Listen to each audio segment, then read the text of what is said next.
Hi everyone, it's me again. So last time I spoke to you guys, I was gonna get my hair chopped off, and as you could tell, it's already been chopped off a lot. And the point was that I just had a new baby, and I really don't have time to be spending an hour and a half on my hair a couple times a week, you know, especially now that I'm going to the gym.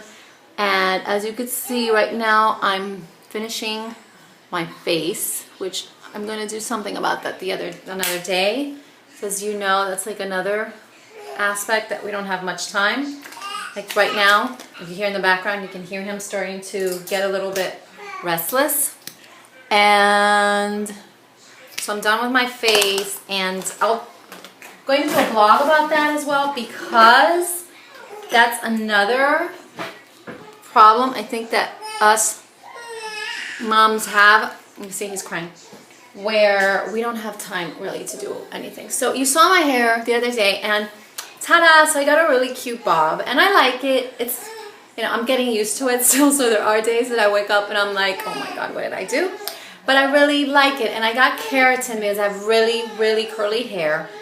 And you know, my go-to products for this have been, you know, I went out and I got the Pureology, the smooth conditioner and the smooth conditioner and shampoo, and it's because it's especially for like keratin and colored hair. And so I washed my hair finally, because you know, you have to wait 3 days and it just doesn't look nice once you get it first done. But it looks really nice, and if you see, it's like really healthy and bouncy, and it's cute, and you know, it's like an on the go. So obviously, you know, I have my GHD iron, which I ironed it, I blow dried it, and you know, I had washed it with my Pureology, and then when I dried it, I used my Moroccan oil hydrating cream, which I really love this stuff because it really does make your hair look nice. And so that's it. So this is the finished product, and I've got to go because the baby's crying and I have to go. Bye. Bye guys, I'll see you soon.